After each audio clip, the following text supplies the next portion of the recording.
전도서 7장 11절부터 14절 말씀 마음을 집중하시고 함께 읽어보십니다. 지혜는 유산같이 아름답고 햇빛을 보는 자에게 유익이 되도다. 지혜의 그늘 아래에 있음은 돈의 그늘 아래에 있음과 같으나 지혜에 관한 지식이 더 유익함은 지혜가 그 지혜 있는 자를 살리기 때문이니라. 하나님께서 행하시는 일을 보라. 하나님께서 굽게 하신 것을 누가 능히 곧게 하겠느냐. 형통한 날에는 기뻐하고 곤고한 날에는 되돌아보아라. 이 두 가지를 하나님이 병행하게 하사 사람이 그의 장래일을 능히 헤아려 알지 못하게 하셨느니라. 아멘. 올해 우리 공항교회 주신 갈라디아서 6장 9절의 말씀은 우리 교회만이 아니고 여러분의 가정 그리고 일상, 여러분의 개인의 일상 속에서도 하나님이 주시는 약속의 말씀입니다. 그러므로 그 말씀을 어떻게 우리 삶 속에 적용할 수 있는 지혜 그리고 감당할 수 있는 능력이 있을 것인가가 중요한 것이에요. 그러나 지혜도 능력도 우리에게 있지 않으므로 전적으로 하나님께 구해야 하는 것이고, 이 말씀의 원리를 잘 깨닫는 지혜와 감당할 수 있는 능력을 여러분에게 하나님 입혀주실 줄로 믿습니다. 우리가 선을 행하되 낙심하지 말지니 포기하지 아니하면 때가 이름에 거두리라. 여기 중요한 사실은 선을 행해야 된다는 말씀이에요. 만일 우리는 해야 할 것 하지 않으면 하지 말아야 할 것을 하는 존재라는 사실이죠. 선을 행하지 않으면 악을 행할 수밖에 없는 존재입니다. 그러므로 선을 행할 때 악을 행하지 않게 되는 것이고, 그런데 선을 행할 때 조심해야 되는 두 가지가 먼저 낙심하지 말 것, 그리고 포기하지 않아야 된다는 사실이에요. 그런데 우리 환경이 힘들어지다 보면은 또 사람과의 불편한 관계로 인해서 내 마음이 무너질 때 있어요. 그걸 낙심이라는 거예요. 또 때로는 굳이 내가 이렇게까지 해야 되는가? 라면서 포기하고 싶은 유혹이 다가오는 거예요. 그럴 때 이 두 가지, 낙심하지 말고 포기하지 않아야 된다는 것, 그럴 때 선한 일에 더 집중하게 되고요. 그러면은 반드시 하나님은 응답하실 때가 있다는 것이고, 그 응답의 때에는 거두게 하시는 예비하신 은혜가 있는 줄로 믿습니다. 올해도 이 말씀처럼 우리 마음에 이런 현상들이 나타날 수밖에 없습니다. 그래서 말씀을 통해서 미리 대비하도록 하시는 거예요. 선을 행해야지만 악을 행하지 않는구나. 해야 할 것을 하지 않으면 하지 말아야 될 것을 하는 죄성을 가지고 있기 때문에 우리가 하나님이 기뻐하시는 선한 일을 집중할 때 낙심하지 말고 포기하지 않을 때는 하나님이 예비하신 반드시 거두게 하시는 때가 있다는 것을 믿어야만 하는 것입니다. 오늘 제목을 보시면 지혜의 그늘 아래 있으라 그랬어요. 어디에 있느냐가 중요하죠. 그렇다면 올해 은혜를 충만히 거두기 위해서는 먼저 지혜의 그늘 아래 있어야 합니다. 그렇다면 그늘이라는 게 무슨 뜻일까? 우리 이제 여름에 그 무더위에 지쳐 있을 때는 나무 그늘 아래만 들어가도 시원하잖아요. 그때의 그늘이라는 뜻은 쉼을 얻는 안식처로서 또 보호를 해주는, 영어로는 쉘터의 기능을 하는 거예요. 그 그늘은 좋은 뜻으로서의 그늘이죠. 그렇지만은 때때로 얼굴에 수심이 가득하면 누군가가 말해주잖아요. 아니 왜 얼굴에 그늘이 있어? 그럴 때 얼굴에 그늘이 생기는 것은 마음속에 염려, 걱정, 근심이 나타나는 거예요. 그는 안 좋은 그늘이죠. 그래서 그늘이라는 뜻에는 좋은 뜻도 있고 안 좋은 뜻도 있습니다. 그런데 이제 오늘 이 주신 말씀 속에 보면은 그늘을 두 가지로 비교하고 있어요. 오늘 제가 우리 인생이 겪게 되는 네 가지 그물을 말씀드려요. 그 그늘, 네 가지 그늘. 그 그늘이 내 삶에 어떤 의미인가를 여러분이 잘 기억하시길 바랍니다. 첫 번째로는요, 돈의 그늘이에요. 전도서 10장 19절, 잔치는 희락을 위하여 베푸는 것이요 포도주는 생명을 기쁘게 하는 것이나 돈은 범사에 이용되느니라. 돈이라는 것은 범사란 모든 일이에요. 모든 일에 돈이 필요하다는 거죠. 일부러 영어 성경을 적어놨어요. 그 뜻은 돈이 모든 것을 위한 해결책이다. 모든 것의 답이다. 돈이 답이란 뜻이에요. 사실 이 말은 틀린 말은 아닐 거예요. 돈이 모든 우리 인생의 문제를 다 해결해 줄 수는 없죠. 그러나 많은 문제를 해결할 수 있는 것은 사실이에요. 그러다 보니까 돈이라는 것은 누구에게나 다 필요한 것입니다. 그래서 사람들은 먼저 돈의 그늘 아래 있기를 바라는 거예요. 그런데 돈의 그늘에 있으면은 그 돈의 유익을 누리기는 하지만은 돈의 결과가 잘못하면은 죄 가운데 무너져서 망하기 쉽기 때문이에요. 그래서 디모데전서 6장 10절 바울 사도는 돈을 일컬어 돈을 사랑하는 것이 일만하게 뿌리가 되나니, 모든 악의 뿌리가 돈을 사랑함으로부터 생겼다는 거예요. 요즘 모든 사건 사고 속에 보면은 돈 때문에 일어나는 비극이 많아요. 사람을 죽이는 일이라든지 엄청난 이런 남을 해치는 일을 보면은 다 거기는 돈이 개입되는 것이죠.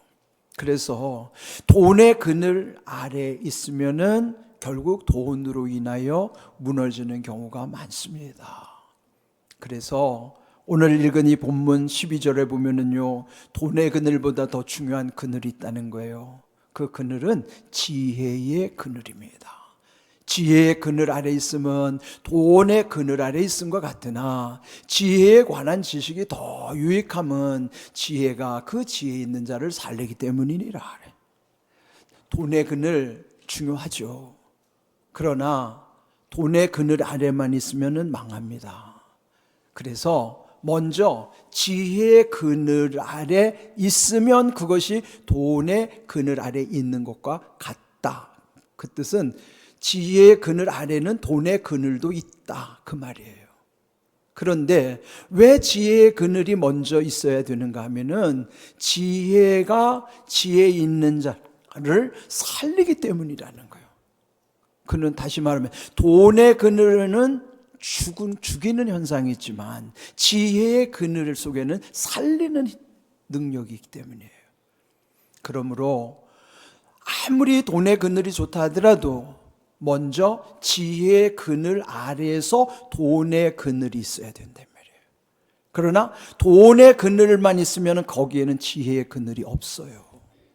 우리가 먼저 구해야 될 것은 지혜의 그늘 아래 있기를 원해야 되는 거예요. 그래야 그 속에는 돈의 그늘도 있기 때문에 하나님도 우리에게 그 돈의 그늘을 누리게 하시는 거예요. 여러분, 우리에게 돈의 그늘과 지혜의 그늘이 있다는 사실을 먼저 아시기를 바랍니다.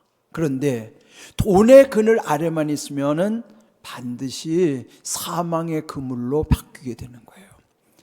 찬송 우리가 좋아하는 528장 3절을 보시면은 세월이 살같이 빠르게 지나 쾌락이 끝이 나고 사망의 그늘이 너와 내 앞에 둘리며 가리우네. 오라 오라 방황치 말고 오라. 죄 있는 자들아 이리로 오라. 주 예수 앞에 오라. 여기 보면 사망의 그늘이 나오죠.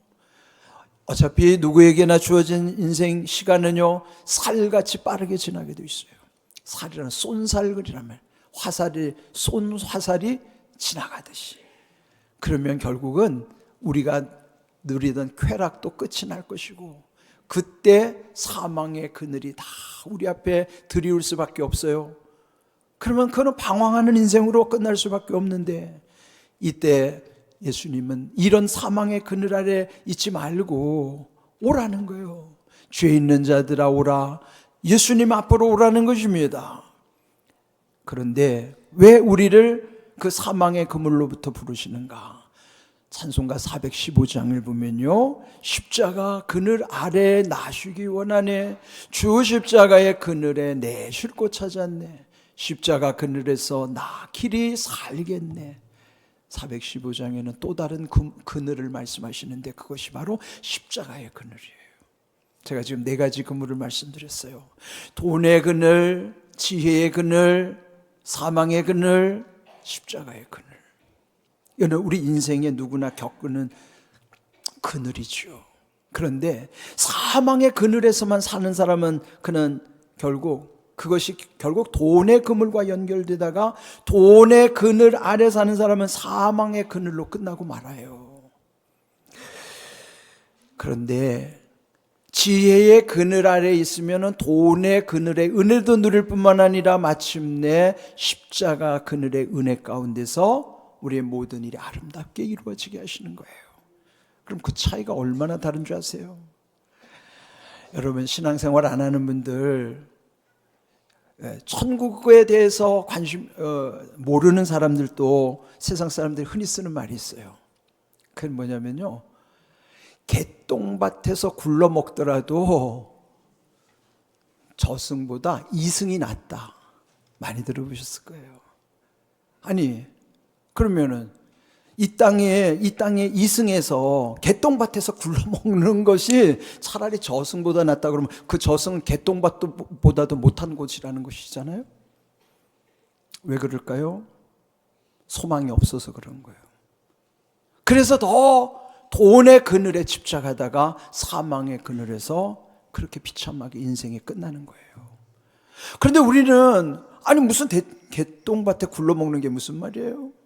우리는 이 땅에서도 하나님의 은혜 가운데 살지만은 십자가 그늘 안에서 우리는 늘 천국의 소망 가운데 살아가게 하시고 마지막은 영생 복락을 누리게 하시는 줄로 믿습니다. 그래서 우리에게 주시는 이 세 가지 그늘이 얼마나 중요한지 몰라요. 그는 지혜의 그늘 아래 있을 때만이 돈의 그늘도 십자가의 그늘도 은혜를 누리게 하시는 거예요. 그렇지 않으면 돈의 그늘에서 결국 사망의 그늘로 끝날 수밖에 없는 거예요. 오늘 주신 이 귀한 말씀을 통해서 그렇다면 우리가 어떻게 해야 될까요? 먼저 지혜를 구해야 합니다. 잠언 4장 7절 지혜가 제일이니 지혜를 얻으라 그래서 제일이 최고라는 뜻이에요. 그러면 그 지혜는 얻은 자에게 생명나무라 지혜를 가진 자는 복되도다. 생명나무가 어디 있었습니까? 에덴 동산에 있었어요. 그런데 선악과를 범함으로써 생명나무를 잃어버렸죠. 그런데 다시 우리에게 생명 주시는 예수님이 우리에게 생명나무이신 거예요. 그럼 지혜는 생명나무이신 예수님으로부터 우리에게 주시는 은혜입니다.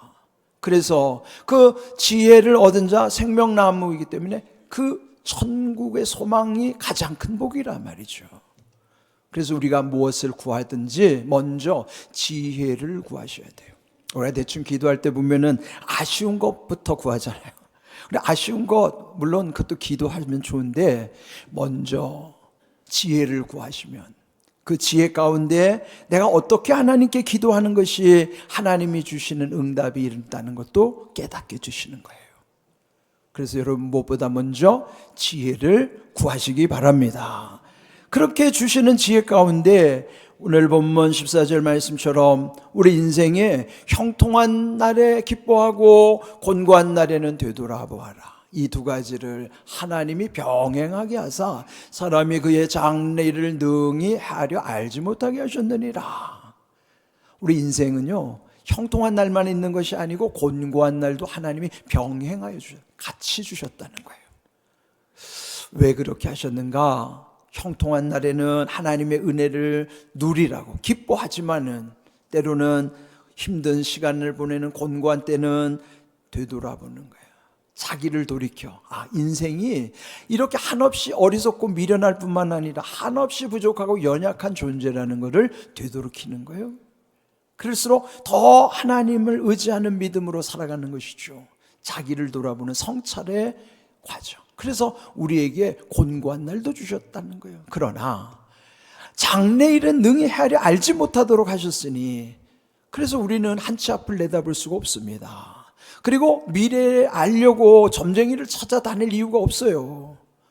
왜냐하면 이미 하나님은 말씀 가운데 약속하셨고 하나님의 지혜 가운데서는 더욱 하나님의 은혜를 깨닫기 때문에, 그렇다면은 우리가 믿는 하나님을 우리는 미래를 알 수 없기 때문에 더 믿는 거예요. 만약에 내일 일이 어떻게 될지를 미리 알고 있는 사람에게 믿음은 사실 필요 없는 거예요. 믿음이라는 것은 내일 일을 알 수 없으니까 믿음이 더 귀한 것이고 믿음을 필요로 하는 것이지, 내가 내일을 안다면 그 믿음이 필요 없는 삶이에요. 왜 우리에게 믿음이 필요한가 하면은 미래를 알 수 없기 때문에 믿음이 필요하지만은 알 수 없는 미래를 하나님이 선한 길로 인도해 주실 것을 믿고 주님과 동행하는 은혜를 누리게 하시는 것입니다. 그래서 지혜를 얻는 자에게만 이런 모든 것을 분별할 수 있게 하셨다 하는 것이죠. 본문 11절에도 지혜는 유산같이 아름답고 햇빛을 보는 자에게 유익이 되도다. 지혜의 유익은 마치 물려받은 유산, 그는 내가 노력해서 얻는 게 아니잖아요. 유산이라는 건 주어지는 것처럼 지혜라고 하는 것도 내가 노력해서 얻는 게 아니에요. 노력해서 얻는 건 지식이에요. 그러나 지혜는 하나님이 부어주셔야만 하는 거니까 그는 내 노력이 아니라 그 자체가 아름다운 것이라. 아름답다는 표현을 한 단어로 하면 은혜라는 뜻이에요. 지혜는 은혜예요. 그래서 유익하다는 것은 누리라고 유익하게 하시는 거예요. 누리면 유익한 것이에요.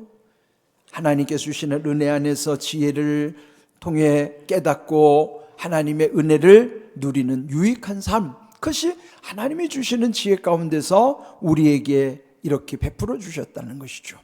그렇다면은 먼저 지혜를 구해야 되는 것처럼 야고보서 1장 5절 말씀에 보시면 너희 중에 누구든지 지혜가 부족하거든 모든 사람에게 후히 주시고 꾸짖지 아니하시나 하나님께 구하라 그리하면 주시리라. 여기 말씀해 보면요, 누구든지 모든 사람에게라고 말씀하신 것은 지혜에 관한 한은 하나님이 차별하지 않으신다는 거예요. 다만 자기가 부족하다는 것을 알고 구하는 자에게는 후히 주실 뿐만 아니라 꾸짖지도 아니하시겠다고 약속하시는 거예요. 구하라 주시리라 말씀하시는 약속이에요. 그럼 여러분 먼저 후히 주시고 꾸짖지 아니하시는 하나님께 지혜를 구하시기 바랍니다. 지혜를 주실 때 지혜를 통해 주시는 유익이 얼마나 큰지 몰라요. 이렇게 하나님의 은혜 속에 주시는 지혜는 깨닫게 하시고 그 지혜 가운데 감당할 수 있는 능력도 입혀주심으로 우리는 먼저 하나님이 주시는 지혜를 날마다 사모해야만 하는 것입니다. 오늘 이 네 종류의 그늘을 잘 기억하십시오. 그런데 먼저 왜 우리를 지혜의 그늘 아래 있으라고 말씀하셨는가? 그 지혜의 그늘 아래서만이 돈의 그늘도 십자가의 그늘도 그 그늘의 은혜를 누릴 수 있기 때문이에요. 전도서 4장 12절 말씀처럼 새 겹줄은 쉽게 끊어지지 아니하느니라. 그러면 여기 새 겹줄의 은혜처럼 먼저 지혜의 그늘 아래서 돈의 그늘과 십자가의 그늘이 연결이 될 때 마치 삼중막의 그늘의 은혜를 온전히 누릴 수 있게 되는 것입니다. 오늘 주신 귀한 약속의 말씀을 기억하시고 올해 우리에게 거두리라고 하는 말씀이 내 삶 속에서 어떻게 순종할 때 이루어질 것인가? 먼저 지혜를 구하심으로부터, 그리고 그 지혜의 그늘 아래 있음으로 말미암아 여러분이 우리 모두가 좋아하는 돈의 그늘의 은혜도 누리시고, 그리고 돈으로 망가지는 인생이 아니라 십자가의 그늘 아래서 천국까지 이어지는 귀한 은혜, 이런 삼중의 그늘이 하나님이 주시는 놀라운 은혜인 걸 기억하시고 올해도 말씀대로 이루시는 은혜와 복을 온전히 먼저 경험하시고 남들에게 간증도 하시고 우리 모두가 다 누리는 삶이 되기를 주님의 이름으로 축복합니다. 아멘.